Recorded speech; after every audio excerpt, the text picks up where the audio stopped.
खबर आपकी, मुद्दे आपके, हर खबर का आप पर असर, जन गण के मन की बात, सबसे बड़ी टक्कर, आर पार, सिर्फ 5/7 पर।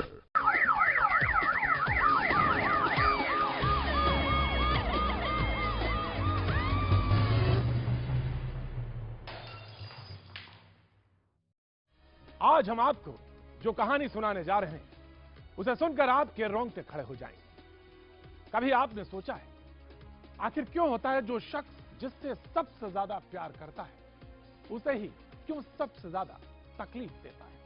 क्या यही प्यार होता है या फिर इस दौर में प्यार के मायने बदल गए? दरअसल आज की कहानी भी कुछ ऐसी ही है, जिसमें पहले तो हुआ प्यार, फिर हुआ इकरार और फिर हुआ ऐसा धोखा जिसे सुनकर हम और आप सभी शर्मिंदा हैं।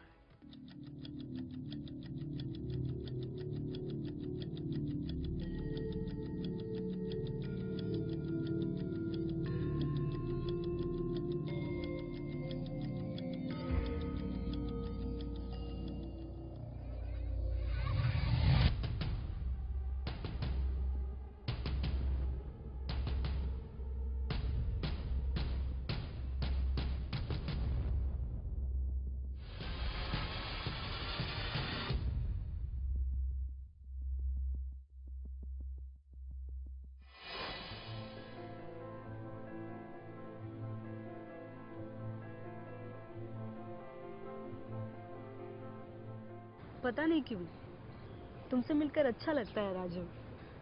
यही हाल मेरा भी है नीतू, शायद इसी को प्यार कहते हैं। शायद पर मैं तो तुमसे सचमुच प्यार करने लगी। मैं भी यही बात कहना चाहता था तुमसे। देखो, ये मेरे लिए कोई बच्चों का खेल नहीं है, मैं तुम्हें लेकर काफी सीरियस हूँ। दरअसल मैं भी अपनी सारी जिंदगी तुम्हारे साथ बिताना चाहता हूँ। सच? तो मैं अपने घर वालों से इस बारे में बात कर लूँ? अरे नहीं नहीं नहीं, नहीं। तो मैंने कुछ दिन और रुक जाओ बस, ठीक है ना? जैसे ही मैं अच्छे से सेटल हो जाऊंगा ना, मैं खुद जाके तुम्हारे पेरेंट्स से बात कर लूंगा यार। क्यों? ठीक है राजू, मुझे तुम पर पूरा भरोसा है।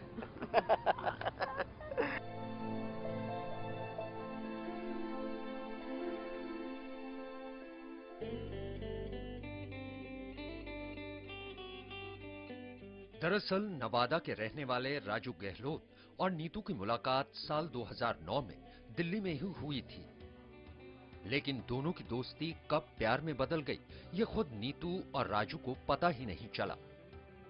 दोनों एक दूसरे के बेहद करीब आ चुके थे, कुछ इतना करीब कि अब दोनों एक दूसरे के बगैर रह नहीं पाते थे।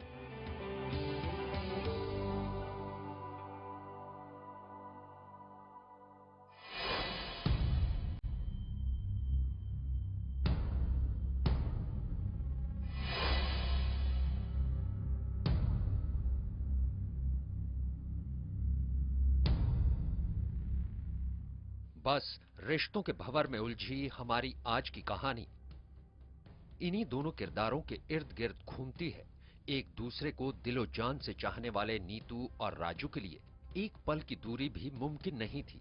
वक्त का पहिया अपनी रफ्तार से घूम रहा था और दोनों के लिए आलम यह था कि दोनों की और पास आने की बेकरारी और बेताबी बढ़ती जा रही थी। राज, अब मैं तुम्हारे बिना नहीं रह सकती। मुझे कुछ समझ नहीं आ रहा क्या हो रहा है। चलो ना हम लोग शादी कर लेते हैं। अरे यार, कुछ ही दिनों की तो बात है, उसके बाद तो हम शादी कर ही लेंगे ना। अच्छा सुनो सुनो, एक बात कहूँ, बुरे तो नहीं मानोगी? हाँ कौन? देखो कुछ टाइम बाद तो हम शादी करने वाले हैं ना, तो क्यों ना एक साथ रहें? क्या क्या मतलब है तुम्हारा? लोग क्या कहेंगे और कहाँ रहेंगे हम? मकान मालिक से क्या कहेंगे? अरे क्या है, लोगों का काम कहने का है, हमें सिर्फ ये कहना है कि हम शादीशुदा हैं और कुछ टाइम बाद तो हम शादी करने वाले हैं ना। लेकिन एक बात है, तुम्हें कोई एतराज तो नहीं है ना? सुनो सुनो, एक बड़ी बात और है, तुम्हें मुझ पर भरोसा है ना? मुझे तुम पर पूरा भरोसा है, लेकिन तुम मुझे कभी छोड़ोगे तो नहीं? कैसी बात कर रही हो यार, कभी नहीं। और बस जैसे ही नीतू ने राजू की बात पर अपना इकरार जताया, उसने 2010 में अपना घर छोड़ दिया और राजू के साथ बेंगलोर चली गई।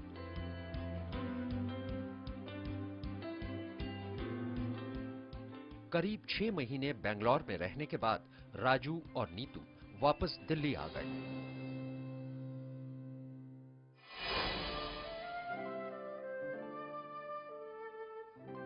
दिल्ली आकर दोनों ने हरिनगर आश्रम में एक मकान किराए पर लिया और दोनों लिव इन रिलेशनशिप में साथ रहने लगे। दोनों को एक साथ रहते काफी वक्त हो चला था, लेकिन अभी तक नीतू ने ये बात अपने घर वालों से छिपा कर रखी थी कि वो राजू से प्यार करती है और उसी के साथ रहती है।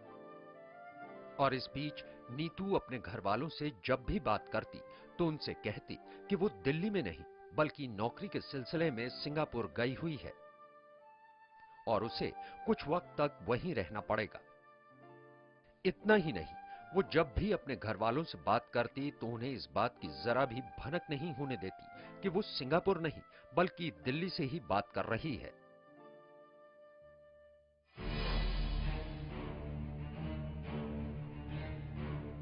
लेकिन बेंगलौर से दिल्ली वापस आने के बाद राजू और नीतू के रिश्तों में थोड़ी तल्खी आनी शुरू हो गई। अब राजू नीतू से थोड़ा उखड़ा उखड़ा रहने लगा था।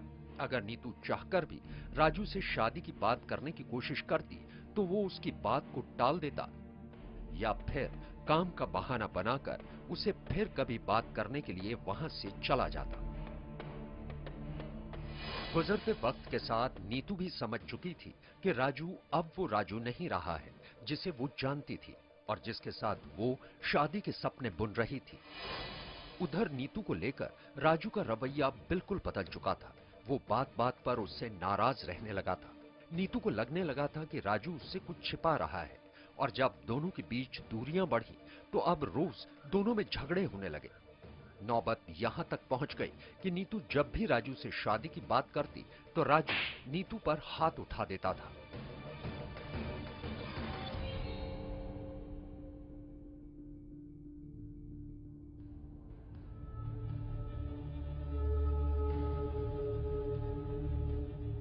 राज, तुम्हें क्या हो गया है? क्यों नाराज हो मुझसे? कोई गलती हो गई है क्या मुझसे? गलती तो मुझसे हो गई जो मैंने तुमसे प्यार किया। ये तुम क्या बोल रहे हो? कैसे बात कर रहे हो मुझसे? दिमाग खराब हो गया था मेरा। कुछ कहना चाहती हो मुझसे? हैं? देखो राज, अगर कोई परेशानी है तो हम बैठकर उस प्रॉब्लम को सॉल्यूशन कर सकते हैं। नहीं करनी मुझे कोई बात। भगवान के लिए मुझे अकेला छोड़ दो। अच्छा, हम शादी कब कर रहे हैं? मैं अपने घर वालों को कब बताऊं? ये तो बता दो। शादी शादी शादी शादी की लगा रखी है। अरे मुझे नहीं करनी तुमसे शादी। तुम क्या बोल रहे हो? तुम्हारा दिमाग खराब हो गया है क्या? बकवास करने लगी हो तुम, हैं? मुझसे सवाल पूछती हो, हैं? अगर सवाल तुमसे नहीं पूछूंगी तो किससे पूछूंगी? ये बक बक बंद करो। नहीं तो क्या मारोगे मुझे? यही करना पड़ेगा।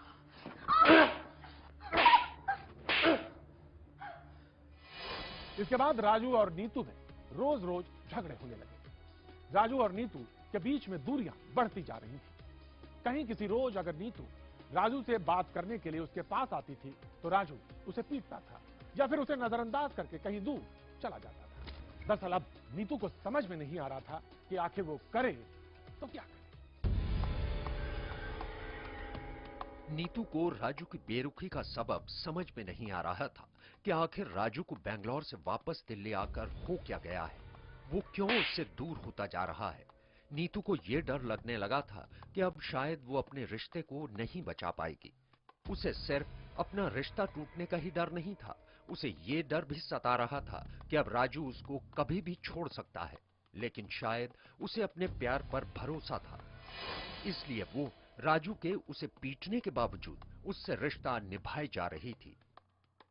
उधर राजू नीतू से अपना रिश्ता खत्म करने का मन बना चुका था। वो अब दोनों के बीच इस रिश्ते के बोझ को और नहीं ढोना चाहता था, इसलिए वो नीतू से दूर जाना चाहता था। उसके नीतू से दूर जाने की सिर्फ और सिर्फ एक ही वजह थी और वो थी कि वो नीतू से बोर हो चुका था। यानी जो नीतू उसे कुछ वक्त पहले तक दुनिया की सबसे खूबसूरत लड़की लगती थी और जिसके लिए वो कुछ भी कर सकता था, उसे अब वही लड़की एक बोझ लगने लगी थी। एक ऐसा बोझ जिससे वो जितना जल्दी हो सके पीछा छुड़ाना चाहता था, लेकिन वो चाहकर भी नीतू के बारे में कोई फैसला नहीं कर पा रहा था।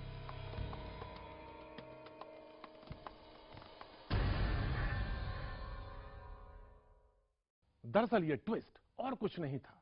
एक काले रंग का सूटकेस था जो नई दिल्ली रेलवे स्टेशन के ठीक बाहर रखा हुआ था। इस सूटकेस को देखकर न सिर्फ दिल्ली बल्कि दिल्ली पुलिस भी सन्न रह गई। जी हां, 11 फरवरी 2011 का वो दिन था जब दिल्ली पुलिस इस काले सूटकेस को देखकर सन्न हो गई थी। और जब दिल्ली पुलिस ने सूटकेस खोला तो उसमें एक लाश थी। लाश थी एक लड़की की। 10 दिन बीत चुके थे, लेकिन लावारिस सूटकेस में मिली लड़की की लाश पुलिस के लिए एक पहेली बन चुकी थी, क्योंकि 10 दिन बीत जाने के बाद भी लाश की शिनाख्त नहीं हो पाई थी। ऐसे में पुलिस ने लड़की की शक्ल की तस्वीरें अखबारों में जारी कर पब्लिक से उसे पहचानने की अपील की।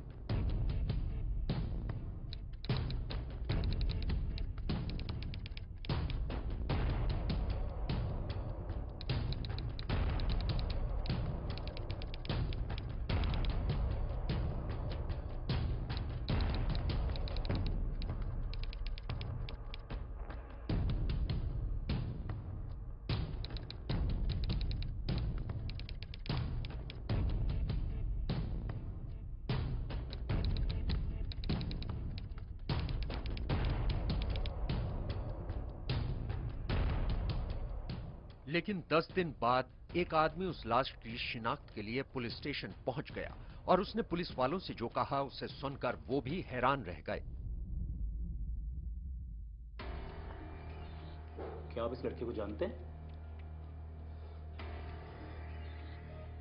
नीतू, मेरी बेटी, मेरी बच्ची, क्या आवाज है? इसका मतलब तुम इसे पहचानते हो?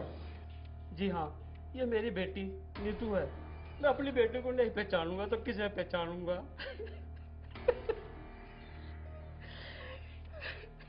क्या हुआ इसे? इसका कत्ल हुआ है। कब से लापता है आपकी बेटी? और आपने किसी भी थाने में रिपोर्ट नहीं लिखाई इसकी गुमशुदा की? क्या कत्ल? किसने किया कत्ल मेरी बेटी का? जितना पूछा जाए उतना ही जवाब दो, सवाल मत करो। नहीं साहब, वो गायब नहीं हुई थी। मेरी उनसे 10 तारीख को बात हुई थी और वो बहुत अच्छी खासी थी और वो कह रही थी मैं सिंगापुर से बोल रही हूँ। क्या मतलब? 10 तारीख को आपकी बात हुई थी और आपने इसे देखा भी था? और ये सिंगापुर क्या चक्कर है? हमारी बात इंटरनेट वेब पेज से हुई थी और वो कह रही थी मैं सिंगापुर से बोल रही हूँ और उसके माथे पर कुछ चोट के निशान भी थे और वो कह रही थी कि मामूली से चोट के निशान है। क्या आप जानते हैं कि तो सिंगापुर किसके साथ गई थी और वहाँ क्या बात थी? सिर्फ ये बोल रही थी कि मैं सिंगापुर में हूँ, चिंता करने की जरूरत नहीं है, मैं टाइम 11 और 24 तारीख के बीच में कभी दिल्ली आ जाऊंगी। लेकिन वो किसके साथ गई और किसके साथ नहीं गई हमें नहीं मालूम। हमने सोचा शायद ऑफिस में जहाँ काम करती है उन्हीं लोगों के साथ गई होगी। हमें क्या पता था मेरी बच्ची का यही हाल होगा। लड़की की लाश की जो पहेली पुलिस के सामने खड़ी थी वो सुलझ चुकी थी, लेकिन अभी भी एक ऐसा सवाल था जो दिल्ली पुलिस को चकरा रहा था और वो ये था कि आखिर नीतू को किसने मारा और मारा तो आखिर क्यों मारा। इन्हीं सवालों के साथ दिल्ली पुलिस की तहकीकात आगे बढ़ने लगी। एक चेहरे के आसपास आकर दिल्ली पुलिस की ये पूरी तहकीकात रुक गई। किसका था ये चेहरा बताएंगे आपको, लेकिन एक छोटे से ब्रेक के बाद, क्योंकि क्लाइमेक्स है ब्रेक उस पार। आप बने रहिए हमारे साथ।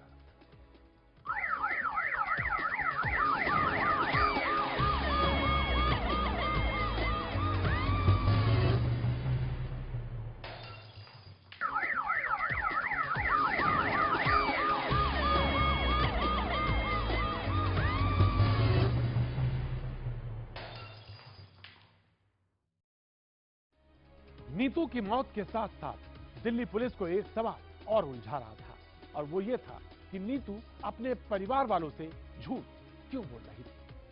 आखिर वो दिल्ली में रहते हुए अपने परिवार वालों से बार बार ये क्यों कह रही थी कि वो सिंगापुर में। नीतू की पहचान होने के बाद पुलिस की एक परेशानी तो कम से कम दूर हो चुकी थी, और वो ये थी कि कातिल की तलाश करते करते पुलिस उस शख्स तक पहुंच चुकी थी जो अक्सर नीतू के साथ देखा जाता था।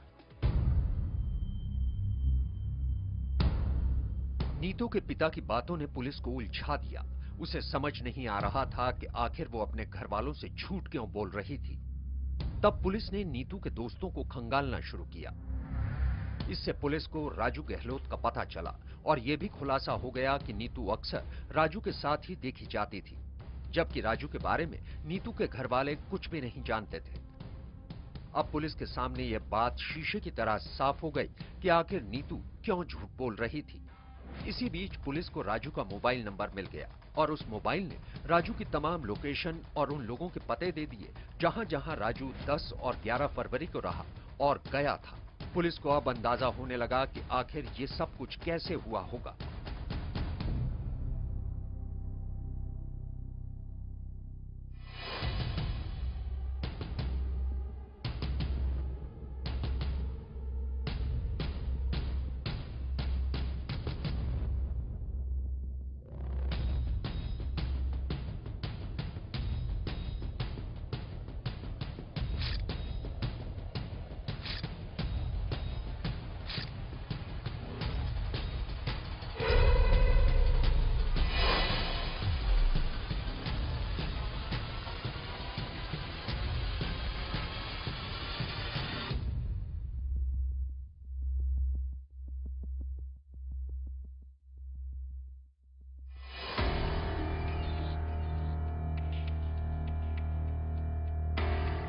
नीतू की लाश को बैग में रेलवे स्टेशन के बाहर ठिकाने लगाने के बाद राजू अपने दोस्त नवीन के पास पहुंचता है और वहीं पूरा दिन बिताने के बाद वो लापता हो जाता है।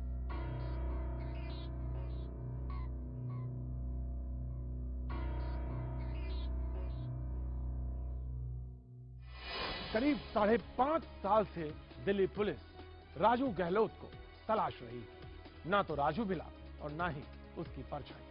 हो सकता है राजू आपके आसपास ही कहीं छुपा हो और अपने अतीत पर उसने पर्दा डाल रखा हो। लेकिन जब तक राजू मिल नहीं जाता, नीतू सोलंकी की हत्या का रहस्य ही बना रहेगा। जरा इस तस्वीर को गौर से देखिए। हो सकता है ये शख्स आपके आसपास ही हो। एक जिम्मेदार नागरिक होने का परिचय दीजिए और इत्तला दीजिए पुलिस को। तो हमारी आज की कहानी में बस सिर्फ इतना ही। आप अपना रखिए ख्याल।